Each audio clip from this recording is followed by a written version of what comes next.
We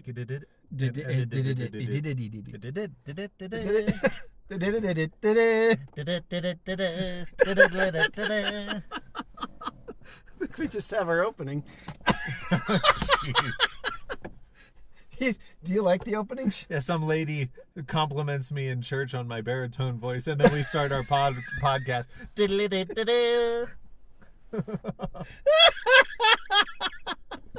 I hope that lady's not a listener. She's going to second guess what she said.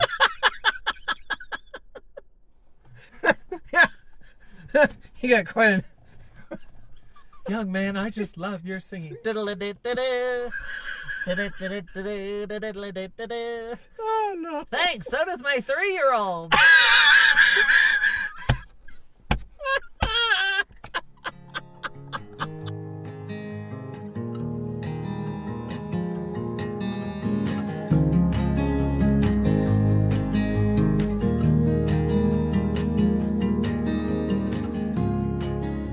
What'd you say, Goofy? I thought this was supposed to be about the Bible. Oh, my word. Well, Yeah. welcome to another episode of the Bearded Bible Brothers. I am your bearded host, Mickey /Goofy /Matt /other. And I might as well just be the laughing hyena, Snowbeard, Josiah Marshall. I can't contain it whenever you go off. But we have a very special thingamajig going on right now because Josiah and I are actually in the same place right now. Yep. We are both in northern Utah where he and his family dwell. Well, technically, we are sitting in Idaho right now.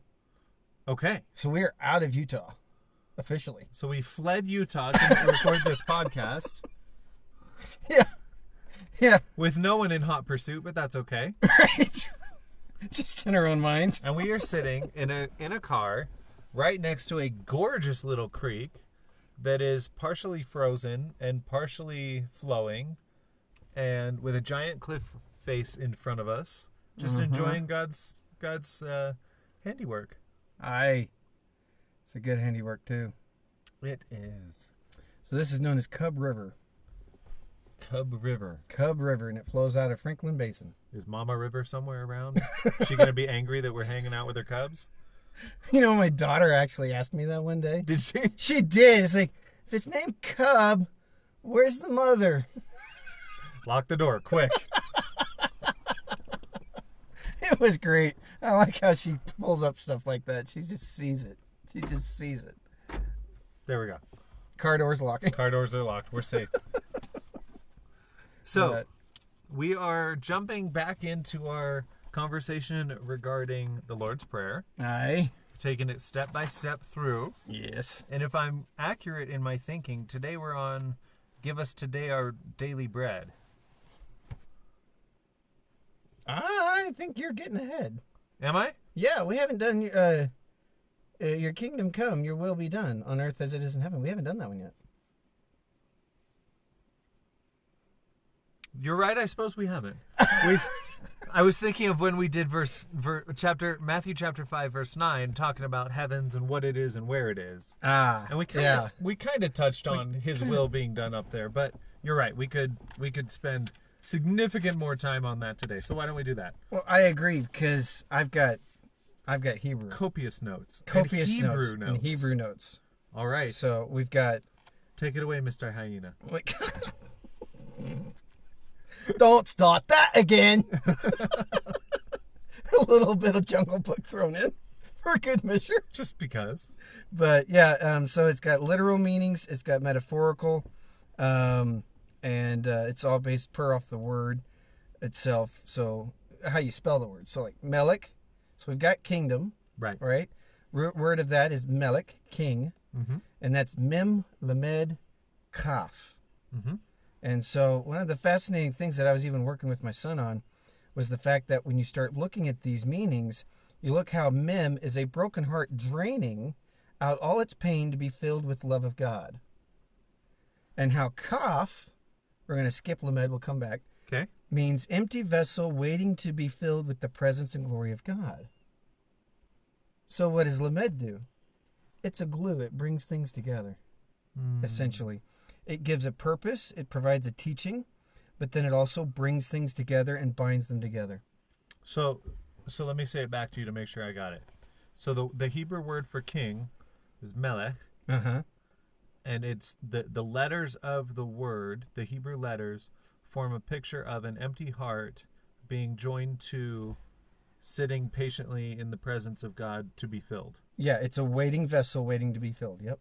Very cool. Isn't that amazing? And one of the things we started talking about regarding this was the opposite. Pharaoh. What would a hardened heart be? And my son jumps in and goes, Pharaoh. Now I'm not automatically saying that Pharaoh is bad by any means. I'm not saying that the word is bad either. But it's just the contrast of Melech with king in the Bible with Pharaoh. Of course. Because then you got two dynamics of two different hearts and what they're able to do. Because we see what happened with a hardened heart with Pharaoh, but we also see what a drained heart waiting can be with God. And that really helps me in the description. I'm immediately thinking of David being a man after God's own heart, and how frequently he asked God, should I go up to this place or that place, and should I go do XYZ? And God tells him yes or no, or yes, do it, but approach from the rear, or down to the detail of how he should go and do what he should go do. Right. And I mean, he even did that with Joshua in the taking of Ai even. Yep. I mean, it's really quite fascinating, but it's even more illuminating when you look at Lamed. Now it has that part of bringing together. So the middle letter of Lamed. Yeah. So Melech, Mem, Lamed, Kaf, and you've got teaching, learning, purpose. Receive your learning from the Holy Spirit. Whoa. Learning, a lifelong process. Teach and learn from your heart, which is more interesting when you look at how Mem and Kaf are talking about a heart or an empty vessel. That's cool. And that makes sense that Lamed means all that, because from what little Hebrew I know, a lot of words that start with Lamed are, if it's a verb, it's the, I don't know the grammatical term for it, but it's instead of walking, it's to walk. Right. To learn, to do, to. Yes. So it's the kind of generic version of the verb. Yes. Ready to be applied somewhere. The interesting thing is though, when I was looking closer specifically at Matthew 6, what is that, 10? Yeah, 10. Yeah. It's using the Greek word malku or malkut. Okay. Now that's basically, it's not the Greek word exactly, excuse me, that's the Hebrew word. But when you break that Hebrew word down, that's where you get the melech. Okay. That's kingdom, excuse me. So that's the Hebrew word for the Greek word that's being used. Excellent. And so it was just a process of even just going through this. And it was so fascinating because you also have the first mention in Numbers 24:7. So while you're turning to Numbers, do we also want to have a brief conversation about why we're looking at Hebrew words in the New Testament, which is written in Greek? Absolutely. Oh, I couldn't agree more. So in Numbers 24:7, I'm reading from the complete Jewish Bible, says, water will flow from their branches, their seed will have water aplenty, their king will be higher than Agag, and and his kingdom lifted high. Isn't that amazing? So we're already looking at water will flow from their branches, their seed. We're getting that water and that tree combination. This is the prophecy of Balaam. Yes. Sorry. Context. Excellent. This Okay. is the prophecy of Balaam. And so what an amazing concept being brought up even by a non-Jew, one that even was bought and hired to place a curse, and how that... And wasn't able to. No, it wasn't able to, but how even a concept from here can be linked to Jesus and what he's saying. Absolutely. And how to pray. Absolutely. That's extraordinating. Extraordinary. Not extraordinary. That's all, folks. No, not yet. But yeah, let's talk a minute about how we're doing this and why we're doing this, because language as it is already confusing enough. Sure. Yep. Right? And I made a reference just a minute ago to Hebrew grammar, and I think probably some of our listeners' eyes rolled back into their heads. So let's... Not that again. Yeah. So Josiah, Sir Snowbeard, Why are we Sir talking about Firebeard. Hebrew words when we're reading the New Testament, which is written in Koinonia Greek? Right, which is true. And it's in some cases can even be called a Judeo-Greek because of the dialect. Okay. But the reason we're doing this is because Matthew was a Jew. He was Hebrew. Mm-hmm. He was an Israelite. Jesus was an Israelite. Luke was not.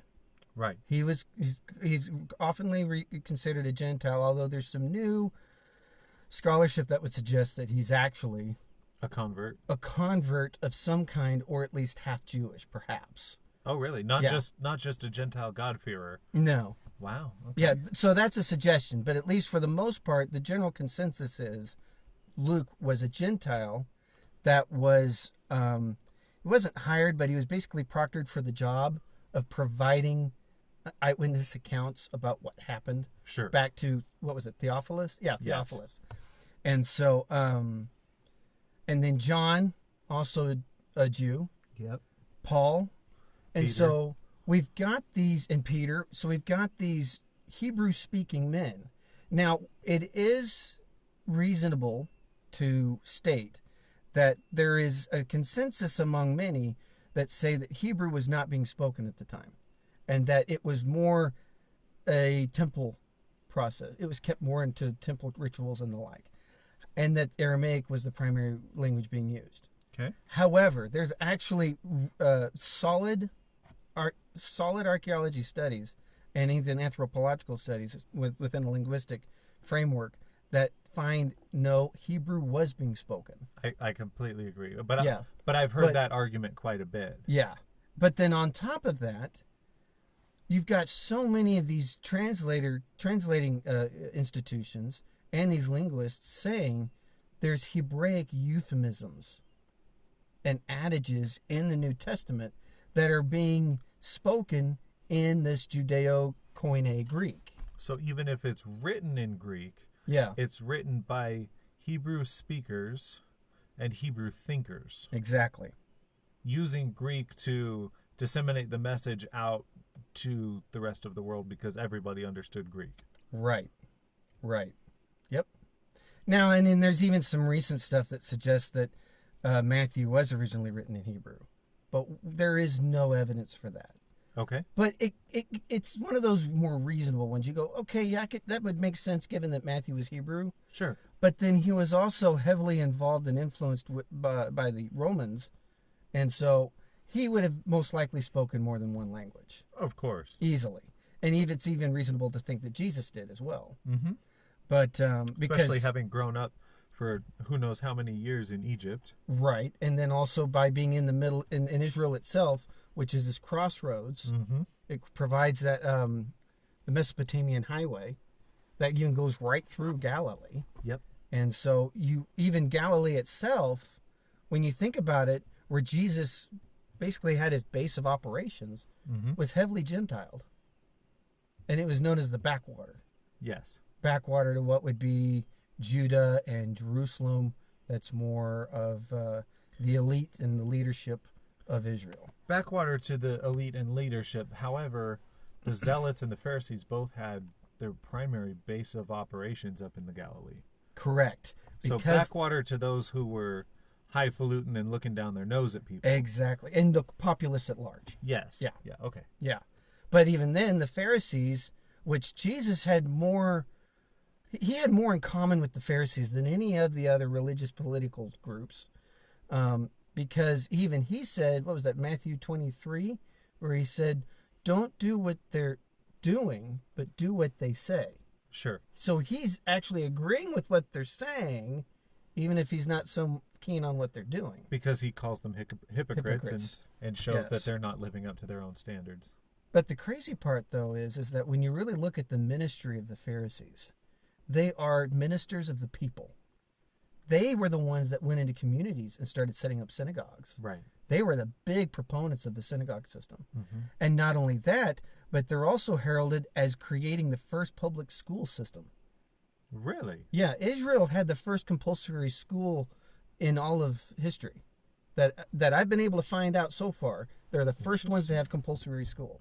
Interesting. And so when Jesus was a kid, he would have been required to go to school. Of course. So, And- along with all the disciples.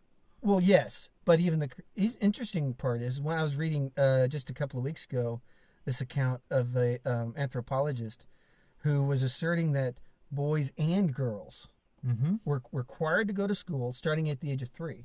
I had a conversation with somebody I know who said that he was told that it was the most illiterate time of the world. But, and I can understand that from a certain point of view, but when you really get into the intricacies of the Israeli country at that time, it was incredibly literate. Absolutely. Very literate. And to think that it was entirely literate from teaching and learning the Torah. Mm-hmm. Because you were taught the Torah starting around the age of between 3 and 5. Mm-hmm. And then by the time you got to about age 9 or 10, then they got into the Mishnah and the Talmud.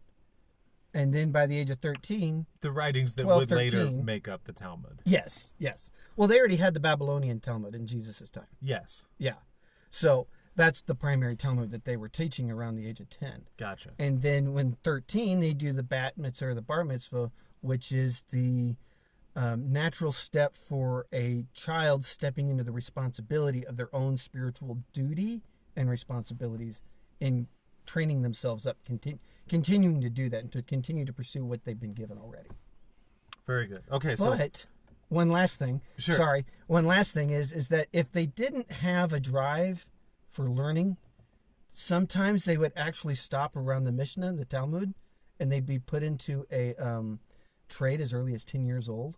okay. They'd still do the bar mitzvah, the bat mitzvah. That was still expected, where they would quote large portions of scripture, large portions. It was commonly known that every individual, even the average resident and citizen of Israel, knew the Talmud.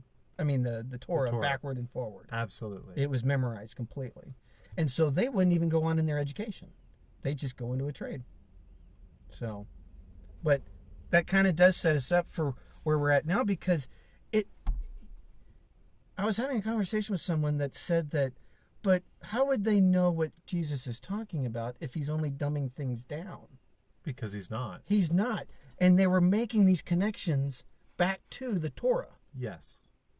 Assuming that the entire audience knows Torah backward and forward and has Exactly. most or all of it memorized. Right. So when he drops a quick line, like, where are we? Verse 10, yes. chapter 6, verse 10 of Matthew.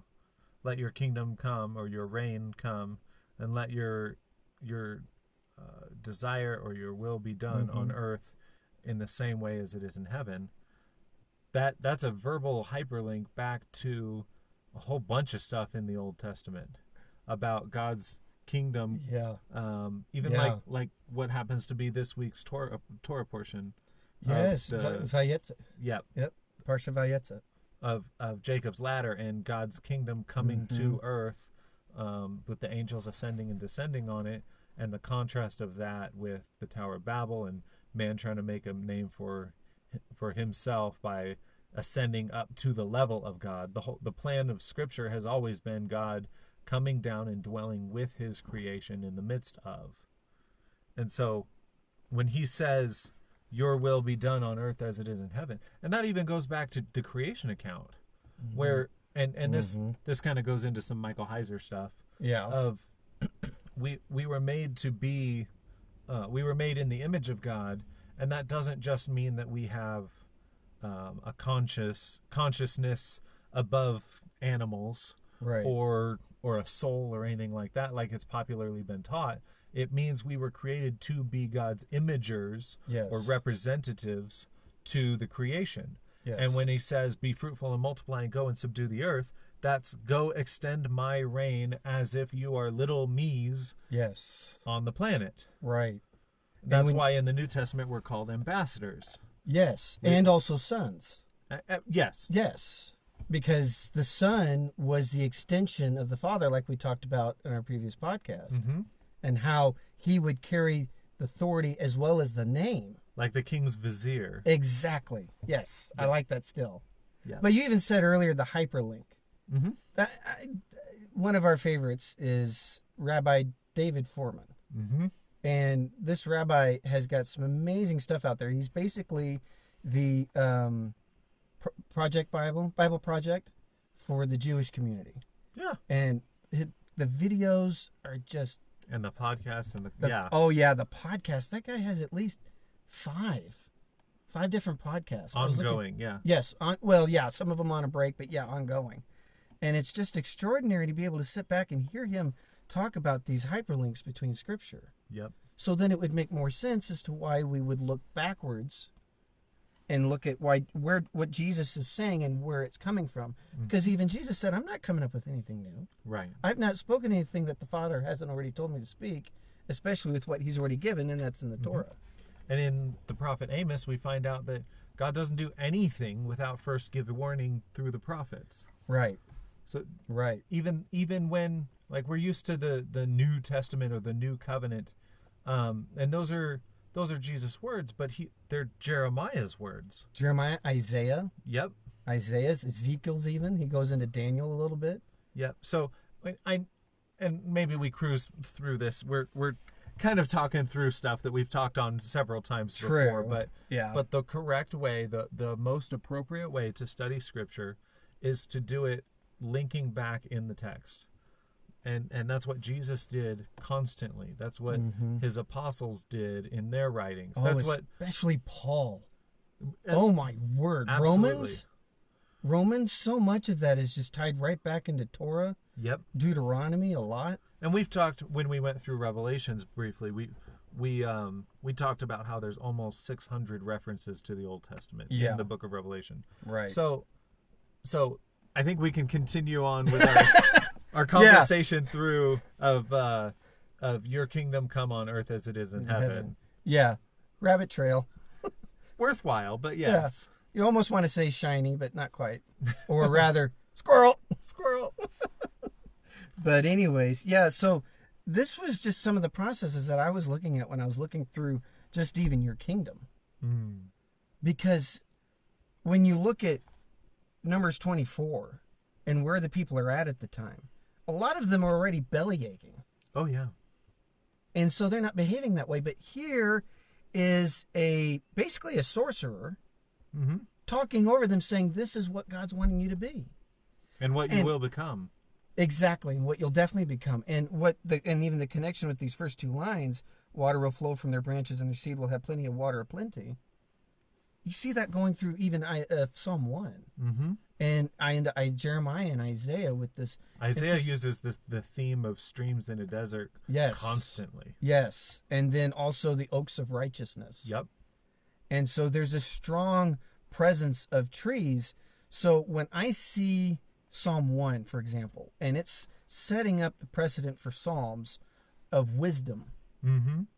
This is a wisdom that is indicative of and specific to God's kingdom. Yes. And it's a natural wisdom in the sense that he's working with what he's created. He's not making anything new. Right. Right? But yet it can seem new, especially when we start looking at the word itself, Melech. And you just go, what a picture. What a picture of what this can look like. That we are hearts that have been drained, that we learn and teach from our heart to become a waiting vessel for specifically his presence and his glory. Yes. And then even going in further, so Dam is put together with, you got Melech there, and then you've got Vav and Tav on the end of Melech to make kingdom. Okay. Oh, I see. Okay. So Vav, making secure, becoming bound, a connection with heaven and earth, connecting with those who has the same worldview with us, and then also like the idea of fellowship. Exactly, and then a uniqueness in our experience with God. Okay. So we've got this bonding part that's definitely bringing us in connection more with God, but you get the idea of a stake in the ground. This is fixed and it's coming together. And then finally, Tav, to seal, covenant, join things together. The last, mark, sign, truth, divine redemption, and perfection. So it's an even stronger bond being So made. it's the idea of a fellowship with the king. Yep. So it's the king and his fellowship. When you were reading through what you've got on Vav, it kind of stood out to me the connection with others with similar worldview, but contrastly, a uniqueness in our experience with God. So Yes. connecting with others who have the same worldview, but set apart from the rest of the world. Right. Exactly. Exactly. But yet it's also not only talking about uniqueness as far as individuals, it's also talking about uniqueness as far as a As a congregation. collective. Yep. Right? There is that idea of the individual and there's the idea of the assembly. Even the congregation, the word congregation that's often used back in Deuteronomy and Numbers. Yes. Right? And so it is this coming together, which I find so much more, what's the word I would use? I'm not sure, but it's something more prolific than what I grew up with. Yes. Because I wasn't being led to think that I was part of a congregation of people, Right. but that I was just joining in and being more culturally part of what they're doing and everything, but that we all had these strong intentional emotions about what we were doing. And we were strongly intentioned in practicing what we believed to show our commitment to God. Now, that sounds almost a little technical, but yet that's how I interpreted it. I've got to go to church every Sunday. Now, my dad was a pastor for a while, and then he was also an itinerant pastor that would move around a lot and just help people out. But it wasn't so much that we were living it out as much as just simply talking it out. Does that make sense? Because when you look at it from this perspective, this is doing, this is action, this is actionable. But I never experienced any of this. I see. Especially on the level of what would be considered biblical. The type of community that I was a part of was very much culturally driven by, say, when I lived in Mississippi. So there was a lot of hospitality, and that you had the mammy and the pappy and the congregation that call you out if you were running through the sanctuary, that sort of thing. You take your hat off in church. Sure. You sit down and you keep your mouth shut until you're told. That sounded a little strong, but that was how it came across. You do not make noise in a service. Right. Period. Which, not to be antithetical in this, but when you even look at one of these gatherings of believers in the New Testament, they were at homes and the kids were always running around making noise. Sure. But that's not to say one was better than the other or one was more accurate or correct than the other. It's still people coming together, right? Yeah. And I like, one of the other features I like about even just this word alone, it's not Israel specific. It's not Israel specific. This is basic stuff that can be applied into any sort of cultural or social setting. Yes. It's not Israel specific, but it is Yahweh specific. It's Yahweh specific, and it's intentional for the human heart. Right, because we don't want to... It's very much not teaching like a universalist... Oh, no. We're not looking up to the heavens. And I'm not saying that's at all what you were implying. Right, it didn't even sound like that. But that. it's good to caveat that. Yeah, we're not looking up at the heavens saying, to the gods, saying, all y'all's kingdom down here. No, we don't want that kind of havoc. No. But it's even interesting where you look at the specific possessive pronoun of your. Yes. It's his. It's only his. His singular. His singular. Exactly. And so the idea that I've even heard of, oh, this is ours. This is something we have to take care of. No, this is his. Now, our responsibility, one of the things that I hardly ever saw was when Jesus said, if you have witnesses come against you, 2 or more. Okay. Yeah, and that was just a basic part of the Israelite of the judiciary. Torah. Yeah. But then on top of that, you had the outline of, well, when somebody is not in congregation, you go approach them. Yes. If they don't listen, then you take the leader. If they still don't listen, you bring them before the congregation. Right? And so it's interesting to me, and you see this a lot even within some of the more the older Protestant denominations of, say, even Presbyterian, where the authority sits with the congregation. Yes. not so much with a specific pastor or individual in leadership. Absolutely. And so it requires more involvement on the congregational level Yeah. than it does on the leader level.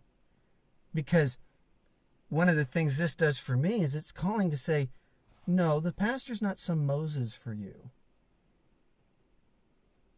I'm not calling you to be a passerby or an observer. Yes. I'm calling you to be an active participant in this, which is why this finally, it eventually took me to Revelations 5:10. Okay. This is where it ended up culminating for me, which is so ironic because it's the last book of our culminating at the end of Scripture. Yeah. And let's see here. It says, "You made them into a kingdom for God to rule." Kohanim, or Cohen, or priests, to serve him, and they will rule over the earth. Mm-hmm. So what does priests mean? A kingdom of priests? Yep. All the way back from Exodus 19. This, I'm going to be a little more vulnerable on this and say that when I was doing this word study, I cried my eyes out. Because I thought, finally, I'm being given an opportunity of not only what it means to be part of God's kingdom, but to even be a dad. Okay. So Tell me more about that. Cohen, we got Kaf, He, and Nun. That's how you spell Cohen, which is priest. Mm-hmm. Now, as we know, and as we've stated before, Hebrew language does not have vowels. Right. Now, they've got a system built in, dots and slashes. You pronounce vowels, but Yes. There's no letter written out for it. Correct. And so when you look at Kaf, we go back to what we've read before, is that it's an empty vessel waiting to be filled with the presence and glory of God, a longing to be filled, called to empty our minds of all distraction and laws on God. Palm, a hand, so that's the more literal one because it's often associated with the human body. So when we got Kaf, we go to He, which is to show, to reveal.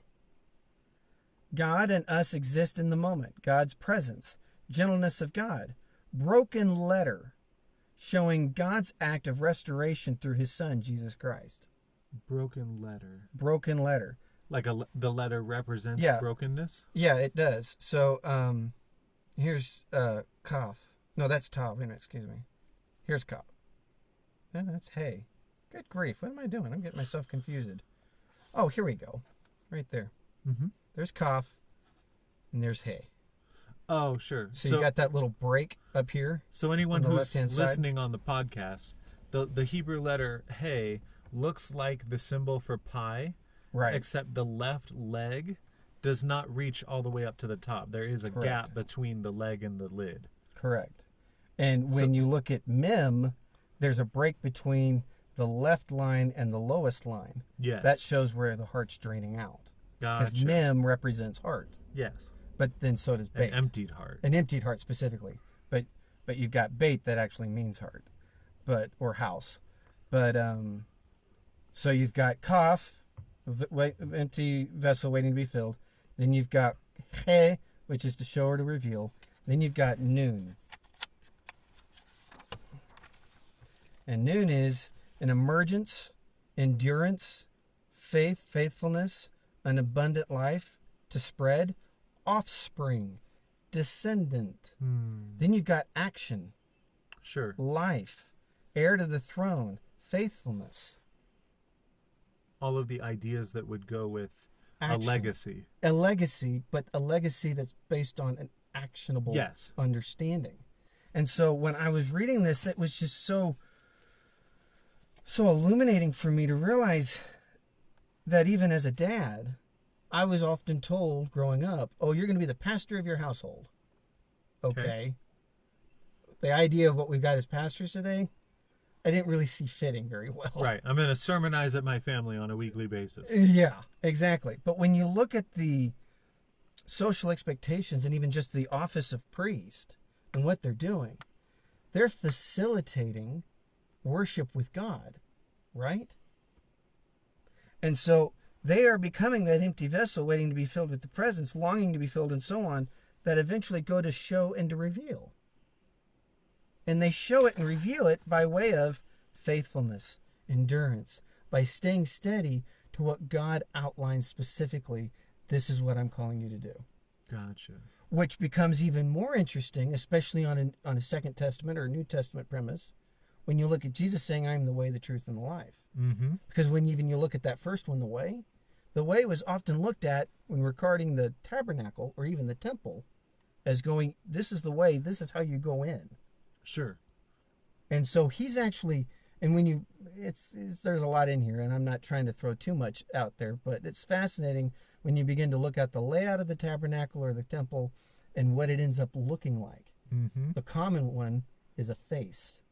Right. Like if you look down, if you were to take the roof off and look down at it from above, or like Yes. a drone flying over. Correct. And you look at the pieces of furniture in the tabernacle or in the temple and how they're arranged, Mm-hmm. it can very much look like a face. Yes. And so sacrifice of praise Mm-hmm. comes from the mouth, but it also can come from the hands. That's why it's so physical, which is interesting because, as I've said before, as a linguist, the valve in your throat, that's commonly known as the voice box, the fact that it's producing sound is secondary. So most organs have a primary and a secondary function. Okay. The voice box's primary function is a valve so that it'll close off the esophagus and allow you to breathe, so that you can Gotcha. move around and do what you're doing, your body to be able to work.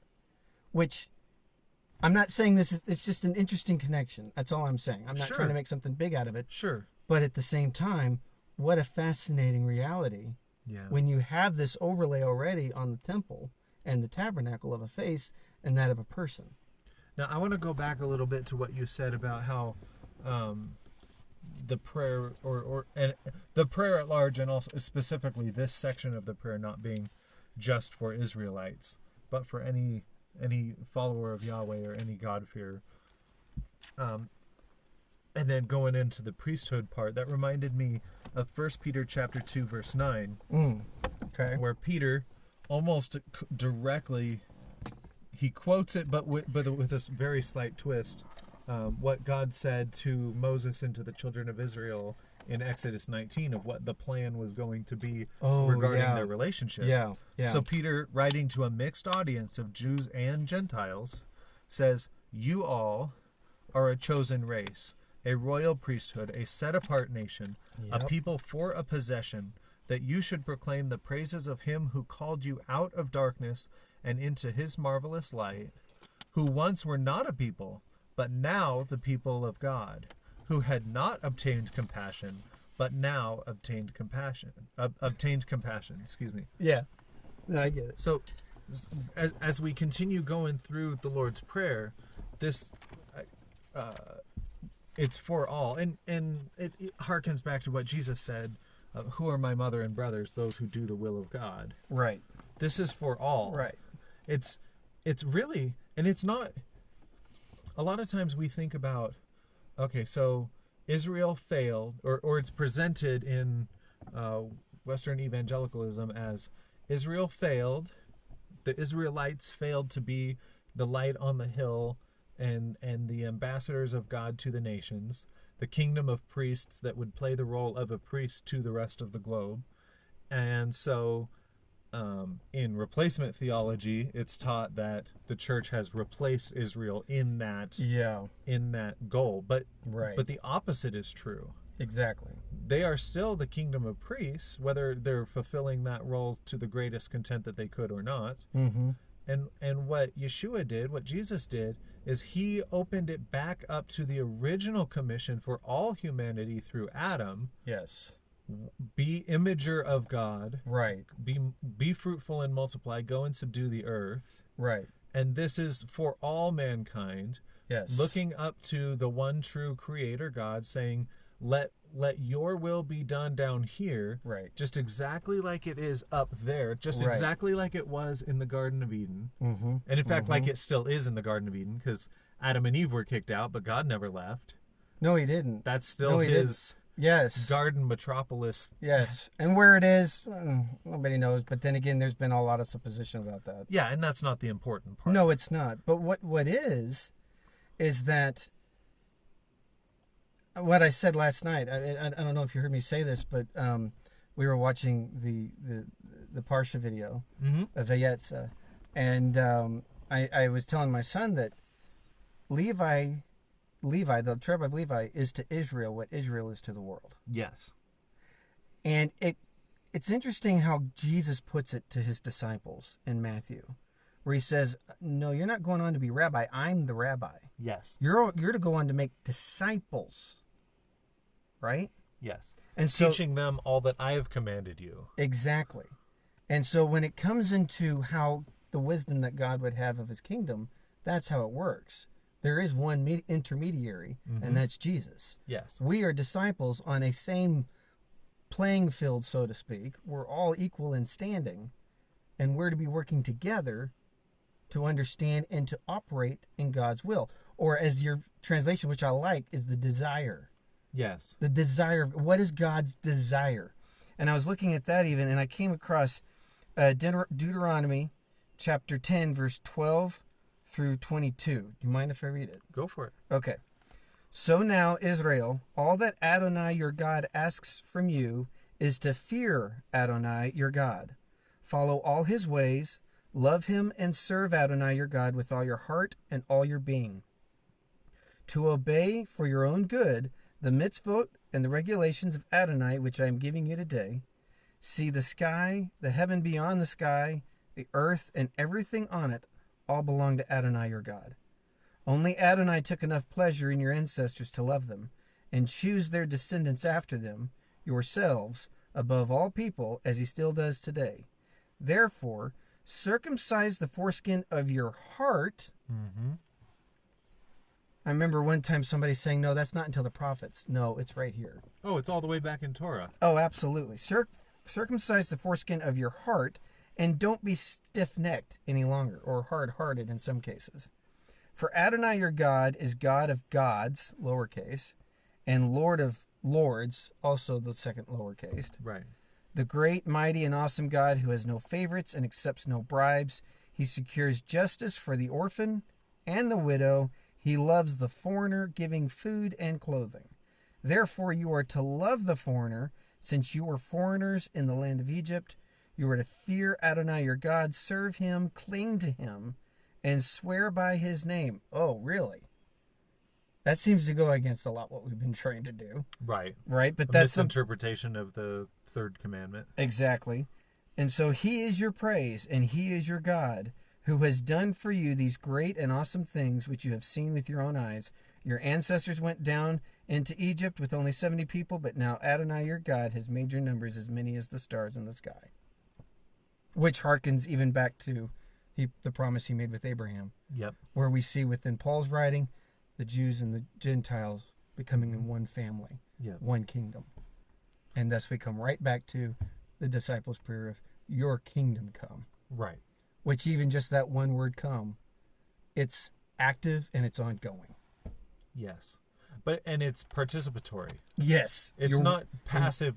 Lord, No. I'm going to sit back and ask that you do all the work in making your kingdom come down here, and all of your desires that are currently being fulfilled and taking place up there, that would also take place down here. Right. It's a worker coming to the king saying, I need your help in taking care of your kingdom on your behalf and in your name. Yes, exactly. And that your will be done. Yes. On earth as it is in heaven. And Very so good. it's not so foreign. When you really get to look at it, it's not so foreign. It's not so distant either, because I remember thinking as a kid, well, is this King Arthur's court? I mean, kingdom? King? Yeah, are we going to... But no. It's something far more personable than that. It's something far more relatable, too. And that even though this is another language, another culture, 2,000 years old, in its writings, but it's something that can still meet right here. Of course. Mem, Lamed, Kaf. A drained heart who is learning and teaching from their heart, that's waiting in a vessel to be filled with the love and glory of God. Excellent. And the priest to be able to go out and show what it looks like a vessel waiting to be filled, going out and showing and revealing what it means to be faithful, enduring, and helping to facilitate the community. Yep. Whether it's your own immediate family or your neighbors at large.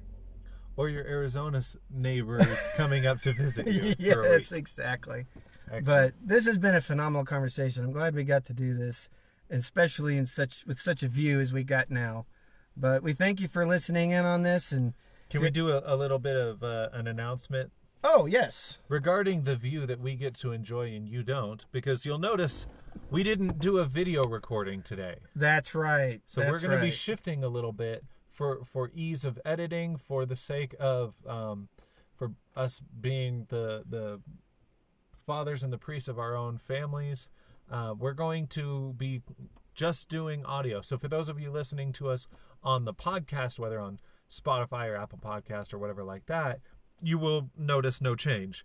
But for those of on our YouTube platform, we're still going to continue to post there, but it's just going to be the logo and the audio recording. Yeah.